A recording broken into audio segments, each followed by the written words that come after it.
नमस्कार दोस्तों। देखिए, आपने देखा है अभी के समय में एक के बाद एक गिफ्ट सिटी ग्लोबल फंड्स की एकदम से बाढ़ आ गई है। एक के बाद एक एएमसी नए नए gift city international funds launch कर रही है। उसके पीछे सबसे बड़ा जो कारण है वो है इंटरनेशनल फंड्स के अच्छे रिटर्न्स निकाल कर देना। इसी कड़ी में कल आपने देखा पराग पारिक म्यूचुअल फंड हाउस ने दो गिफ्ट सिटी फंड लॉन्च कर दिए। अब इसी कड़ी के अंदर जियो ब्लैक रॉक भी भैया आगे आ चुका है और उनकी तरफ से अनाउंसमेंट हो गई है कि वो बहुत जल्दी कुछ बड़ा करने वाले हैं गिफ्ट सिटी फंड को लेकर। क्या बड़ा करने वाले हैं इस वीडियो के अंदर हम बात करेंगे। साथ में जो मल्टी एसेट एलोकेशन फंड है उसको लेकर लोगों के बीच में बहुत बड़ा रुझान निकल कर आया है, बहुत ज्यादा पॉजिटिविटी निकल कर आई है और शायद अब लोग मल्टी एसेट फंड के बारे में जानना चाहते हैं और उसकी वैल्यू समझ रहे हैं कि पोर्टफोलियो में कैसे वो एक बेहतरीन रोल अदा करता है। साथ में एक चीज और है, जो यूएसए और इंडिया की ट्रेड डील फाइनल हुई थी अभी, इंडिया ने उसको भैया कचरे के डब्बे में फेंक दिया है। क्या हुआ है इसी वीडियो में बताऊंगा आपको, एंड तक बने रहिएगा। साथ में चैनल को सब्सक्राइब करके वीडियो को लाइक जरूर कर लीजिए। कंप्यूटर स्क्रीन आपके सामने चालू हो चुकी है। जो Jio BlackRock mutual fund house है उनकी तरफ से अनाउंसमेंट फाइनली हो चुका है कि बहुत जल्दी आने वाले 2 महीने के अंदर, मतलब मार्च के एंड तक, वो अपने gift city mutual funds launch करने वाले हैं। दो म्यूचुअल फंड लॉन्च करेंगे वो गिफ्ट सिटी के अंदर। अब ये कौन से हो सकते हैं? देखिए, आपके सामने है Jio BlackRock asset management plans to launch a series of new mutual fund schemes in 2026 enter GIFT City. Actual में हो ये रहा है कि अगर आप पिछले साल का डेटा उठा के देखेंगे तो 400 और 450 म्यूचुअल फंड्स के अंदर से जो टॉप 10 म्यूचुअल फंड्स रिटर्न जिन्होंने रिटर्न्स निकाल कर दिया है, अच्छा रिटर्न दिया है, वो सारे इंटरनेशनल फंड्स हैं। तो जितने इन्वेस्टर्स हैं, एएमसी हैं, जो भी इन सब चीजों के बारे में जानते हैं, उनको एक बार पता लग गया है कि लोगों का रुझान इस समय इंटरनेशनल फंड्स की तरफ बढ़ गया है। क्योंकि लोगों ने एक बहुत बुरा जो टाइम है, करीबन 1.5 साल का, वो देखा है और उनको पता लगा है कि अगर एक लंबा क्रैश आता है तो पैसे का डाइवर्सिफिकेशन होना बहुत जरूरी है। जो अदर मार्केट्स हैं जैसे यूरोप हो गया, यूएसए, चाइना, वहां पर भी पैसा अगर थोड़ा सा डाइवर्सिफाई हो जाए तो उसकी क्या अहमियत है। इसीलिए पराग पारिक वालों ने अपने दो गिफ्ट सिटी फंड लॉन्च करे जो कि आज लॉन्च हो चुके हैं, जिसकी वीडियो मैंने बनाई है सेपरेट, आप जाकर चैनल पे देख लीजिएगा, इसी चैनल पे। अब बात आ रही है जियो ब्लैक रॉक की। ये कह रहे हैं कि भाई हम भी अपने दो फंड बहुत जल्दी लॉन्च करने वाले हैं, नई सीरीज लॉन्च कर रहे हैं और आने वाले 2 महीने के अंदर हम भी अपने नए गिफ्ट सिटी फंड लॉन्च करेंगे। अब एक्चुअल में क्या है कि गिफ्ट सिटी फंड जो है उनका थोड़ा सा जो इन्वेस्टमेंट का पूरा जो रूट है वो थोड़ा सा चेंज हो जाता है।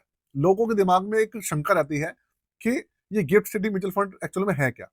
तो देखो, मैं आपको सिंपल वर्डों में बता दूं, गिफ्ट सिटी म्यूचुअल फंड जो है वो इंटरनेशनल फंड्स ही होते हैं।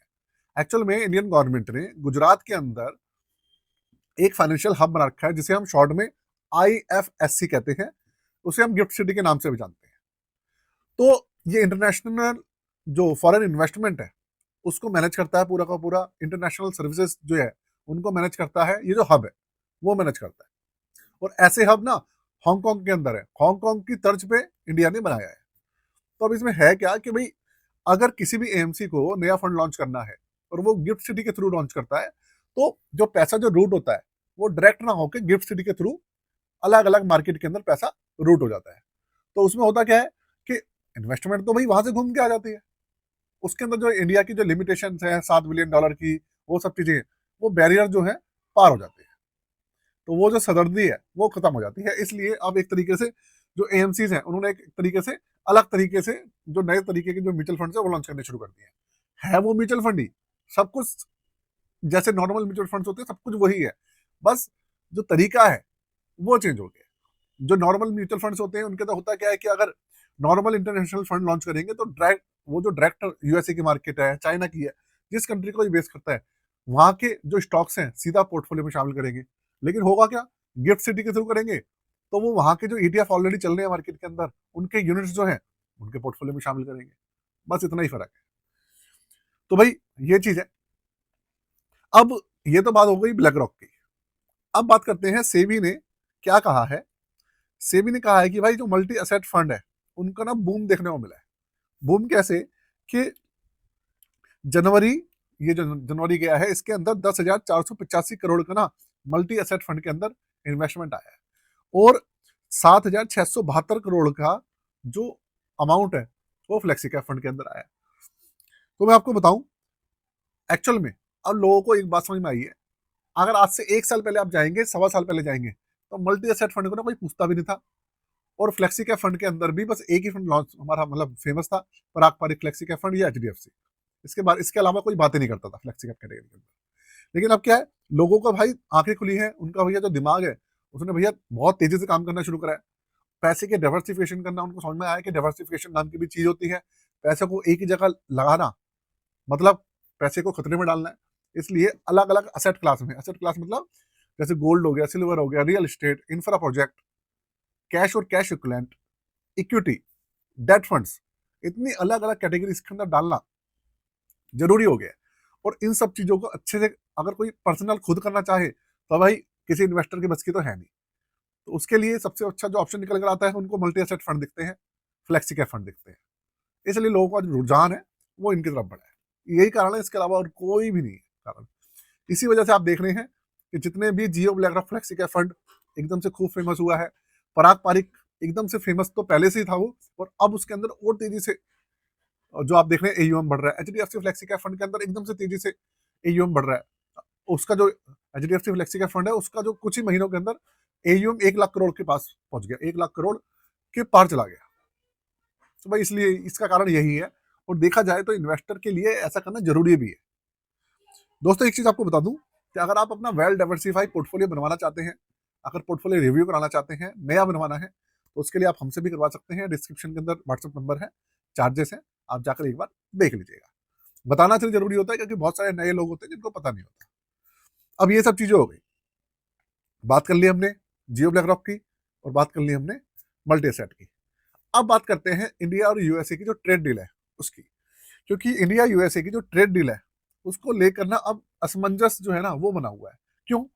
क्योंकि हमने जो ट्रेड डील फाइनल करी है वो 18% पे करी है, और अब जो टैरिफ जो लगा है सुप्रीम कोर्ट का ऑर्डर आने के बाद, पहले 10% लगाया था, उन्होंने बढ़ाकर उसको 15% कर दिया। और 15% भी सिर्फ 5 महीने के लिए है, 5 महीने के बाद वो खत्म हो जाएगा।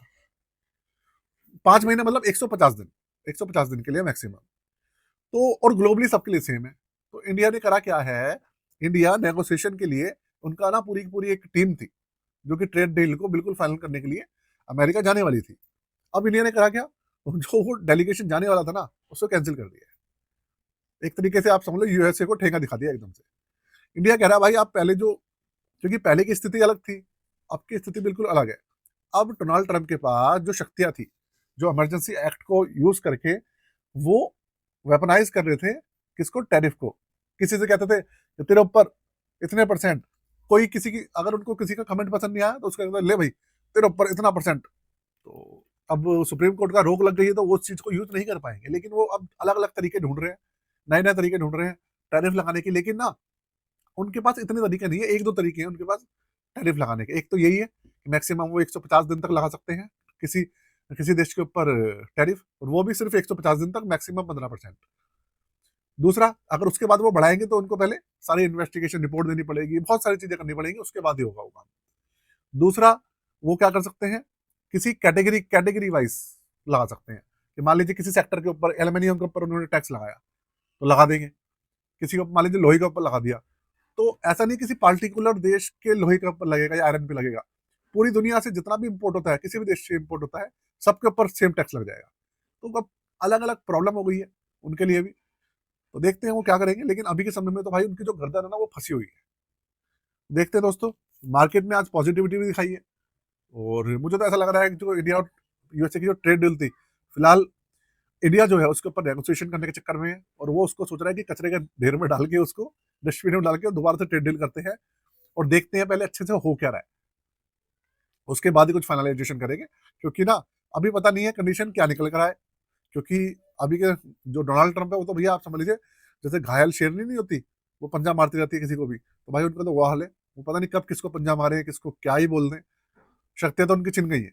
और मिड टर्म इलेक्शन जो है वो भी आने वाले हैं, तो देखते हैं क्या होगा। इसलिए इंडिया जो है अभी सोच रहा है कि इस चीज को होल्ड करके चले, थोड़ा सा लंबा खींचे, इसलिए। और मार्केट के अंदर अच्छी बात यह है कि हमारे को पॉजिटिविटी दिखी है, और अगर भगवान ने चाहा तो हो सकता है ये पॉजिटिविटी बनी रहे।